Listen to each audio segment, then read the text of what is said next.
रूस ने भारत का नाम लेकर एक बड़ा ऐलान किया है। रूस के राष्ट्रपति व्लादिमीर पुतिन शेर की तरह भारत में घुसने वाले हैं। रूस ने ऐलान किया है कि राष्ट्रपति पुतिन भारत की यात्रा पर आ रहे हैं।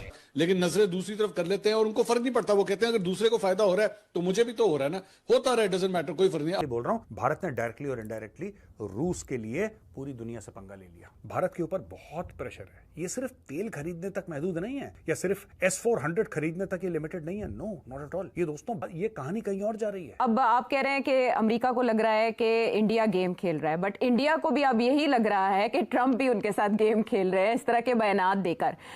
बट नरेंद्र मोदी जी हमें चैलेंज करते दिखाई नहीं दे रहे इन बयानात को। क्या इंडिया आउट ऑफ ऑप्शंस हो चुका है, इस वक्त आउट ऑफ कार्ड्स हो चुका है? लेकिन अब खबर थोड़ी इंटरेस्टिंग होती जा रही है। हम बात कर रहे हैं उस खबर की जो अमेरिका के राष्ट्रपति डोनाल्ड ट्रंप को बहुत खलने वाली है। पुतिन की भारत यात्रा ऐसे समय पर प्लान की गई है जब भारत के पड़ोस में एक बड़ा खेल शुरू होने वाला है। इसे आप ग्रेट गेम भी कह सकते हैं। अब जैसे भारत ने तेल लिया, ठीक है, मना करा, ओके। उस समय यूरोप भी ले रहा था। भारत S-400 भारत पहले से हमने पैसे दे दिए थे भाई, तो पैसे लेंगे ना। हमें क्या पता था यूक्रेन का युद्ध हो रहा है, जब हम पैसे तो हमने पहले दे दिए थे। तो ये बात भी है। लेकिन जब भी रशिया को कंडेम करने वाली बात आई, जब भी ये बात आई कि अब रूस को कंडेम करें, इंडिया ने मना कर दिया। और इंडियंस कहते हैं कि अगर हमारे साथ इन्होंने किया तो हम फिर इसको देख लेंगे। अगर इन्होंने हमारे साथ ये किया तो फिर हम देख लेंगे। ये चीज जो है ना, दैट मेक्स सेंस। ये चीज हमें भी सेंस बनाती है। ये सब बातें सबको पता है। इन लोग हिंदुस्तान क्या कहते हैं। बहरहाल कहने की बात है कि किसको नहीं पता है भाई। जर्मनी ने, कनाडा ने, यूनाइटेड स्टेट्स ने कहा है कि मोदी के जो लोग हैं वो एंटरप्राइज है जो मोदी हेड करता है। ये जो मोदी कहता है कि मैं भागूंगा लोगों को पीछे, हर आदमी को पकड़ूंगा। मैं अगर पाकिस्तान का सदर होता तो मैं स्टेटमेंट देता कि तुमने ये तो दुवाल के साथ ये पॉलिसी बनाई है। इंडिया ने पब्लिकली यूक्रेन की साइड नहीं ली। तो रूस को पता है, इस चीज की रूस भी वैल्यू करता है कि एक ऐसा पार्टनर है जिसको सब पसंद करते हैं, और वो कहीं ना कहीं हमारे लिए एक दिल में जो है ना सॉफ्टनेस, एक सॉफ्ट कॉर्नर रखता है। इनको सब पता था कि बेसिकली पेट्रोल की प्राइसेस किस तरह ऊपर नीचे हो रही हैं, वजह क्या है, इंटरनेशनल जो प्राइसेस होती हैं उसका क्या असर होता है लोकल मार्केट्स के ऊपर, इनको सब पता होता है। डॉलर को जब आप डिप्रिशिएट करेंगे तो उसकी वजह से क्या फर्क पड़ेगा ऑयल प्राइस पे, सब पता होता है। लेकिन जाहिर बात है आपने सियासत करनी है। इंडिया ने रशिया को सपोर्ट किया जब रशिया के खिलाफ सब थे, और रशिया ने इंडिया को तब सपोर्ट किया 1971 में जब इंडिया पाकिस्तान से जंग लड़ रहा था। ठीक है, अगर आप सिर्फ एक एग्जांपल लें कि आज आप मुकाबला जो है वो ओनली सिर्फ फोर्सेस का नहीं है। Look at the money that the Indian air forces जी बिल्कुल। साथ ही साथ भारत की जंगी तैयारियां भी उरूज पर हैं और भारत ने एक नए खतरनाक मिसाइल का तजुर्बा किया है। आपको पता है माजी में पाकिस्तान ने बड़ी रिक्वेस्टें डाली अमेरिकन को कि मुलाकात करनी है। इमरान खान की बातें हम आपको बताया करते थे। इंडिया भी सारी बात है, बहुत सारी चीज़ों को देख रहा है। वो भी अपने आप को डाइवर्सिफाई कर रहा है। कभी वो फ्रांस के पास जाता है, कभी वो किसी और मुल्क जाता है, कभी वो अमेरिकन से री इंगेजमेंट की बातें कर रहे हैं, कभी वो चाइना के करीब हो रहे हैं, बिकॉज उनको पता है कि डोनाल्ड ट्रंप जो है इज़ एन एक्सेंट्रिक पर्सनैलिटी। कोई पता नहीं कब किधर क्या कैसे हो जाए। भारत और पाकिस्तान की जो जंग हुई थी, उस जंग के भी बहुत ज़्यादा असरात हैं वेस्ट के अंदर। ठीक है जी। और मुझे ज़ाती तौर पे ये लगता है, what I understand and what I have realised that Pakistan को अगर डोनाल्ड ट्रंप आ जाता है पाकिस्तान, तो याद रखिएगा it is going to be a big achievement of Pakistan. ये पाकिस्तान की बहुत बड़ी अचीवमेंट होगी। और वो डोनाल्ड ट्रंप पाकिस्तान इसलिए नहीं आएंगे कि वो पाकिस्तान और अमेरिका की कारोबार बहुत बड़ा हो गया।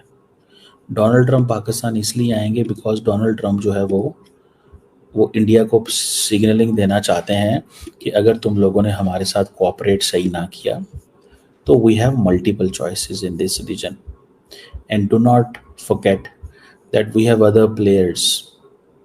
हमारे पास और प्लेयर्स भी इस खित्ते के अंदर मौजूद हैं। So the Indians need to cooperate and engage and work with अस।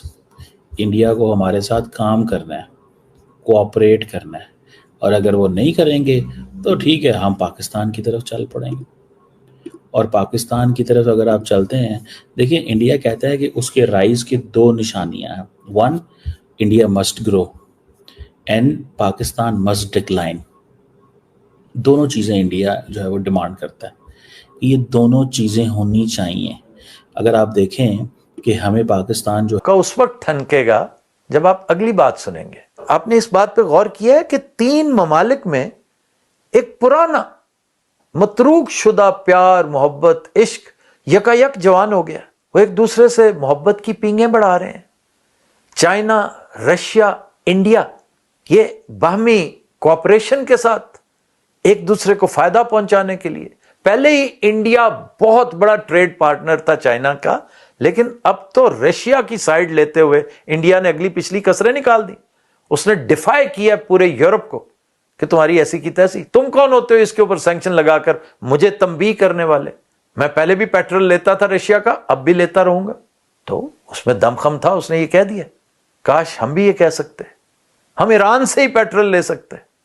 हमने नहीं लिया, हमने स्मगल करने में आफियत जानी, लेकिन जुर्रत इजहार का फुकदान देखिए कि हमने एक दफा भी सैंक्शंस को नो नहीं कहा। आपके नोटिस में होगा कि कल अमेरिका ने रेजिस्टेंस फ्रंट को, जिसे लश्कर तैयबा का हिस्सा समझा जाता है, बैनुल-अक़वामी टेररिस्ट तंजीम करार दे दिया है। उसको इंतहाई खतरनाक फहरिस्त में शामिल कर दिया है। और चाइना ने पहले तो एक हल्का फुल्का सा फुसफुसा सा इसके ऊपर रद्द-ए-अमल पेश किया था, लेकिन अब उसने ऑलमोस्ट अमेरिकी जबान बोलनी शुरू कर दी है। उसने कहा जी पहलगाम में जो कुछ हुआ था वो जबरदस्त टेररिज्म था और वो इन्हीं का किया धरा है। ये फॉरेन टेररिस्ट ग्रुप्स हैं और इनकी बेखकनी होनी चाहिए। ये किस पॉलिसी का नतीजा है? ये किस हमाकत का शाखसाना है? ये हमारा फॉरेन ऑफिस क्या कर रहा है? बल्कि फॉरेन ऑफिस बेचारा क्या करे? मैं समझता हूं कि ये जो लंच किया गया था ना व्हाइट हाउस में, ये बिल्कुल वैसा ही था जैसे काबुल में एक जनरल साहब ने पता नहीं क्या सोचकर वहां पर फातिहाना अंदाज में टी कप लहराया था। बिल्कुल उसी तरह दूसरे जनरल साहब ने, बल्कि फील्ड मार्शल साहब ने एक लंच करके किए किराए पे पानी फेर दिया। ये जो कुछ हो रहा है इस पर गौर करने की जरूरत है। ये आखिर क्या है कि यकायक चाइना, रशिया, इंडिया यकजा, और आपके साथ कौन खड़ा है? आप अगर कहें ना कि अमेरिका आपके साथ खड़ा है तो ये आपकी खामख्याली है। आपके साथ सिर्फ वो शख्स खड़ा है जिसका यकीन उसके हमसाये भी नहीं करते। इसलिए डोनाल्ड ट्रंप से ज्यादा बेनवा सदर अमेरिकी तारीख में तो कई जगहों पे आपने देखा होगा, मीडिया गवाह कि प्राइम मिनिस्टर नरेंद्र मोदी ने वो दुनिया के फैसले नहीं माने थे, उनके अंगेज फैसले किए थे अपनी आवाम के लिए। आज वही लोग वही आवाम को उनके खिलाफ खड़ा कर रहे हैं। आप समझिए इस चीज को। अब कई लोग कहते हैं जी कि आप मोदी भगत हो। भाई मुझे तो भगत की मीनिंग्स भी नहीं पता, भगत कहते किस चीज को है। तो मैं किसी का कोई भगत भुगत नहीं हूँ भाईजान। मैं सिर्फ उन्हें लाइक करता हूँ, सिर्फ उन्हें पसंद करता हूँ, वो भी उन्हें नहीं पसंद करता। तो दोस्तों, जैसा कि आपने इस वीडियो में देखा, रूस के राष्ट्रपति व्लादिमीर पुतिन की भारत यात्रा एक बेहद अहम मोड़ पर आ रही है। जब पूरी दुनिया यूक्रेन युद्ध को लेकर रूस पर सवाल खड़े कर रही है, तब भारत ने बार बार एक संतुलित और स्वतंत्र विदेश नीति का परिचय दिया है। चाहे वो तेल की खरीद हो, S-400 डिफेंस सिस्टम की डील हो या रूस को कंडेम करने की बात, भारत ने हर बार अपने हितों को प्राथमिकता दी है और रूस को कभी खुले तौर पर नहीं छोड़ा। अब पुतिन का भारत दौरा सिर्फ एक सामान्य डिप्लोमैटिक विजिट नहीं है, ये एक संदेश है अमेरिका, यूरोप और खासकर पाकिस्तान के लिए कि भारत रूस का रिश्ता वक्त की कसौटी पर खरा उतरा है। वहीं अमेरिका ट्रंप के माध्यम से भारत को ये संकेत दे रहा है कि अगर तुम हमारे साथ सही से कोऑपरेट नहीं करोगे तो हमारे पास पाकिस्तान जैसा विकल्प मौजूद है। पाकिस्तान इसे अपनी जीत मान रहा है कि शायद ट्रंप भारत पर प्रेशर बनाने के लिए पाकिस्तान को कार्ड की तरह इस्तेमाल करे। लेकिन हकीकत यह है कि भारत की पॉलिसी बहुत स्ट्रेटेजिक है। भारत जानता है कि उसे कैसे रूस, अमेरिका, फ्रांस और बाकी दुनिया के बीच बैलेंस बनाकर अपने नेशनल इंटरेस्ट को मजबूत करना है।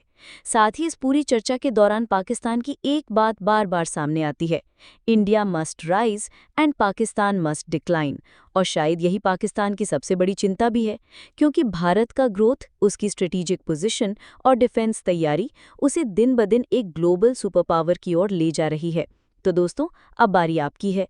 क्या आपको लगता है पुतिन का यह दौरा भारत की ग्लोबल पोजीशन को और मजबूत करेगा? क्या अमेरिका और रूस के बीच भारत की ये बैलेंस पॉलिसी लंबे समय तक चल पाएगी? और क्या वाकई में पाकिस्तान इस भू राजनीतिक गेम का प्यादा बनकर रह जाएगा? अपनी राय हमें कमेंट में ज़रूर बताएं। अगर वीडियो अच्छा लगा हो तो लाइक करें, शेयर करें और चैनल को सब्सक्राइब करना ना भूलें।